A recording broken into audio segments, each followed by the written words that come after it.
The timeline split is happening. It's imperative that you choose your timeline now. We need to wake up at a whole new level.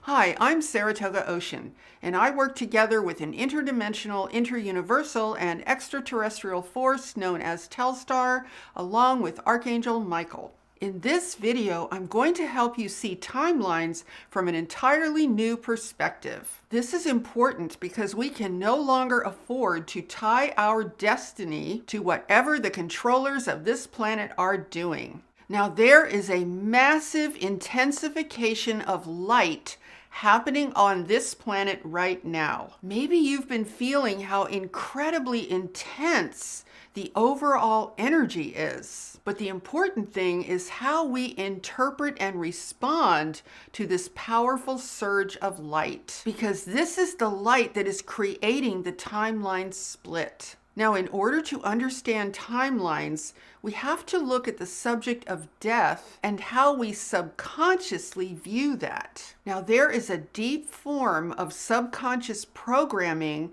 that has happened on this planet that creates the impression that death is an escape hatch or a way out of our situation. But this is not actually true.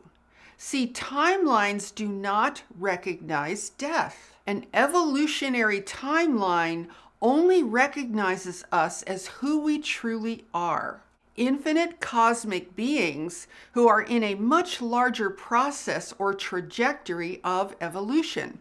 So we are making choices not just for this lifetime, but for well beyond it. When you choose a timeline, you are choosing a trajectory that does not stop just because your physical body might perish. Now, a lot of things have been purposefully done to us to slow down our evolution and make us very unconscious. Human beings on this planet have been programmed with all sorts of divergent beliefs to keep us off of an accelerated path of evolution. And this has been done because it's absolutely necessary if the controllers of this planet are going to maintain this as a slave planet. Because you see, you can't have the slaves evolving and getting out of control.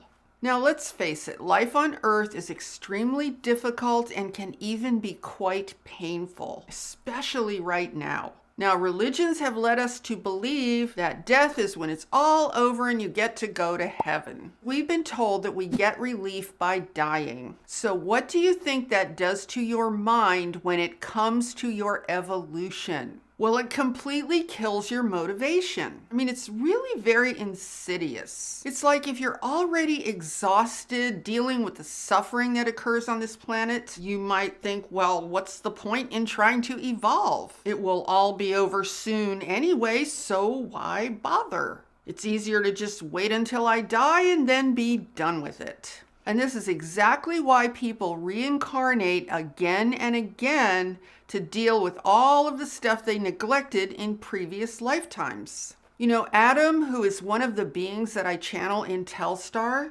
is very familiar with the subject of dying. You know what he told me is the biggest thing that people feel after they die and they get that life's review? He said, oftentimes it's kind of like an agonizing feeling of regret. Because at that point they can see what happened, but it's too late to fix it. So he is actually very much in favor of a life's review before a person dies, when they can still do something about whatever has occurred so far. But the reason that is often so difficult is because the ego absolutely refuses to let that happen at a deep enough level, such as at the level that happens after a person passes on. And that's because the ego does not want you to be in touch with your true self, which is really a being of pure love and light, and instead wants you identified with the duality and the conflict and all that other stuff. So at any rate, it's actually very difficult to get a truly visceral experience of a true timeline or trajectory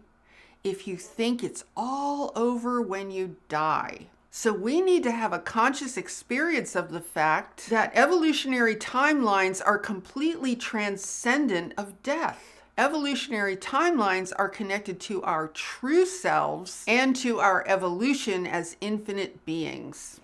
Now, I want to address one other thing that has really tripped us up in terms of our ability to understand timelines, to get really focused on our intended timeline from an evolutionary perspective. And that is a very clever piece of propaganda that says someone else is going to save us. See, if you think someone's going to save us, you're not really going to be concerned about timelines, because what that really translates into is a belief that someone else is responsible for your timeline. So let's look at a couple of examples of how this manifests. Now, if you are a Christian, you might think that Jesus is coming to save us. But did you know that that goalpost has actually been moved for centuries?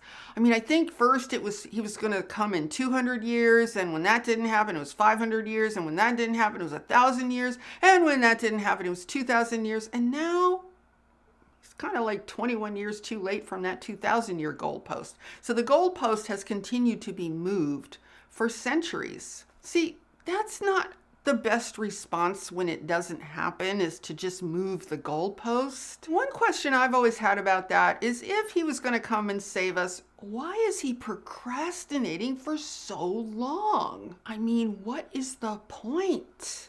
We're also told by some that extraterrestrials are going to save us. We're told that there are white hats that are going to save us. We're told that there are secret military groups that are working in secret to save us. We're always being told that there are all these different groups working in secret, doing battle in secret in ways that are completely invisible, that are going to fix this entire mess. Now, whether or not that's true is not the point. The point is what that belief does to our minds. So let's do a little mental exercise for a moment. Imagine the controllers getting ready to launch the end game of their sinister plan. They have it all ready to go, and they know that they're going to slam us from all directions starting in 2020. Now, they also know that it is probably human nature for people to fight back and reject all of it. They know that if we were in our right minds, the controllers would be dealt a powerful counter blow by the collective humanity, who would say, "No way, that's it, we have had it, you are done."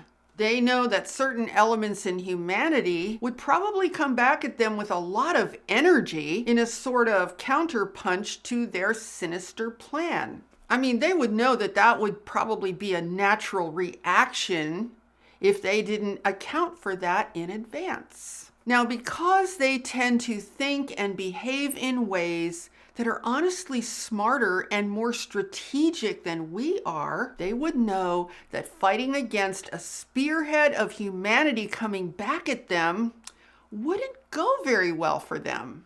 They would know that a much better plan would be to diffuse that energy so that it would never be able to fully gather strength and take hold against them.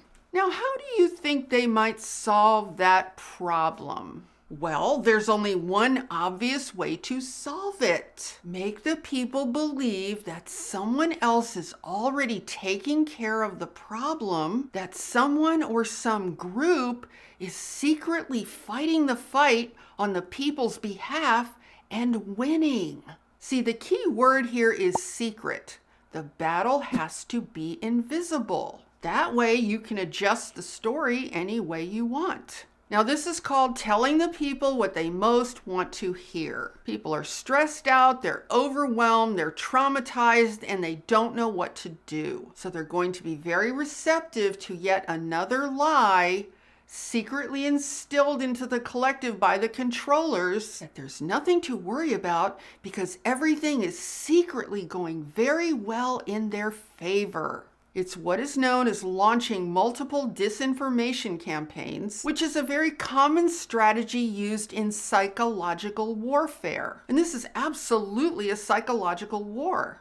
So if you tell very overwhelmed and stressed out people not to worry, that everything is being secretly taken care of, you will automatically shift their mindset and induce passivity and backing down. You are basically telling people to sit back and wait because the good guys are secretly handling everything and they're winning.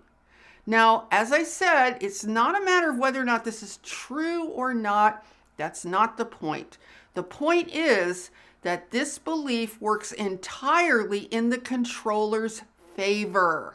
So because we don't have any visible sign of what is actually going on, we also want to consider the possibility that the whole white hat scenario has been deliberately introduced by the controllers in order to make people passive and give them a false sense of security. Now, I would love to be wrong about that. Believe me, that would be cause for celebration and a time to definitely be happy to be wrong. But here's the thing that just bothers me about that whole narrative. It really just benefits the controllers. It literally ties our destiny to the controllers' actions into a battle that we can't even see. It puts us in a position of deciding that our karmic destiny is determined by people, some of whom are invisible, who aren't even us, by people who we don't know and who we can't control. So this is kind of a risky thing to do, and I just don't think it's wise. I think we would probably be wise to wait and see and tell ourselves, well, if that's true, we'll know soon enough. But in the meantime, I don't think we can afford to be influenced by these kinds of narratives that are completely invisible, because it actually takes our focus away from what we really need to be doing. So those are the two areas that I think we need to consider that are really impeding our ability to truly get a visceral sense of timelines and be able to make a conscious choice for ourselves. We need to remember that timelines do not recognize death. And we don't want to rely on narratives about people who are helping us, who are invisible and who we don't even see. So let's talk about what we actually need to be doing and what we can be doing right now. It is imperative that we consciously choose our own timelines. This is something that we need to do in our individual lives. Now let's talk about this massive intensification of light and what that means for each of us when it comes to our timelines. Now, this light is definitely affecting the controllers. There is no doubt about that. So they have their own destiny when it comes to that light. But the truth is that we have no idea what that actually means or how long it might take for their issues to be resolved. It could be eons of time for all we know. See, the controllers are on their own timeline, which is vastly different from our human timeline. So we do not want to be tied to them and their timeline in any way. So here's what we need to do.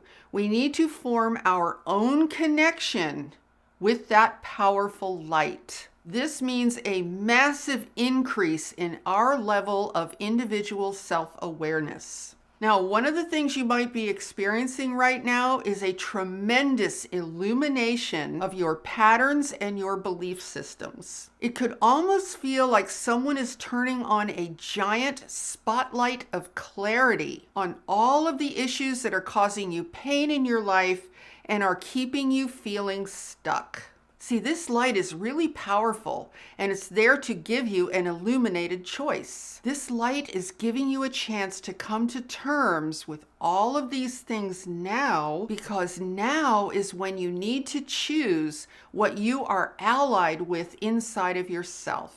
So you don't actually choose a timeline by focusing on the outer world. You ultimately choose it based solely on what is happening inside of yourself, which is actually really great because in that way you have complete and total control. So let me give you a simple example of how this works. In working with a lot of different people over the years, I often see two things. I see that each person is given a gift when they incarnate here and is then offered a purpose and how to offer that gift to the world. It's kind of like the universe says, Here's your gift to the world. Now is your opportunity to evolve to a place where you can use it and contribute it in order to help the situation on this planet. In other words, we are given what we need to be of service. We come here with love, with higher intelligence, and our own unique gifts to bring forth and manifest. Doing so puts us in direct alignment with our true selves and with the natural laws and principles of the universe. So every lifetime is an opportunity to evolve and elevate the trajectory of your own unique timeline in the cosmos. And doing so makes us a part of the universe's larger effort to evolve itself out of duality. Now, right now, we face an enormous challenge because Earth is in the process of a massive takeover by forces completely alien to the nature of this planet and to the nature of our human selves. We are being so inundated with fear that we could lose ourselves entirely. So this powerful light of ascension has intensified to give us a chance to see what is actually going on within ourselves. It's there to illuminate our inner world and help us stay on a path of human evolution. So choosing a timeline is a process that should not be neglected and it should not be overlooked. There is no formula for this. It really consists of coming to terms with your life overall and with the current state of your consciousness. So you want to do a review of your life and ask yourself where you may have lost your way. Then do the inner work necessary to restore your path to one that takes you to a higher level of evolution. Correct your mistakes and try again. See, every new day represents a forgiveness of the past and a chance to begin anew. Overall, you want to make it clear that you are choosing a higher timeline of human evolution by demonstrating that through your actions and through your sincere efforts to evolve. So just remember that the choice for a timeline comes from within you. It's not a matter of looking outside of yourself and trying to choose some timeline based on what you see going on out here. It all happens inside of you because that is where your true connection lies to those powerful forces of nature, evolution, and the ascension process. It all lies, that connection to that process lies within your heart, within your true self, and within the beingness of who you really are. So you want to look within for the place to go from where you choose that higher timeline for your ongoing journey of evolution in this universe. So I hope you found this information helpful, and if so, please give this video a thumbs up and share it out with anyone else who you think would benefit from this information. And be sure to subscribe and hit that notification bell because I am here every Sunday, Tuesday, and Friday with all new videos. And with that, I'm sending you so much love, light, and high vibrational energy, and I so look forward to seeing you in the next video. Namaste.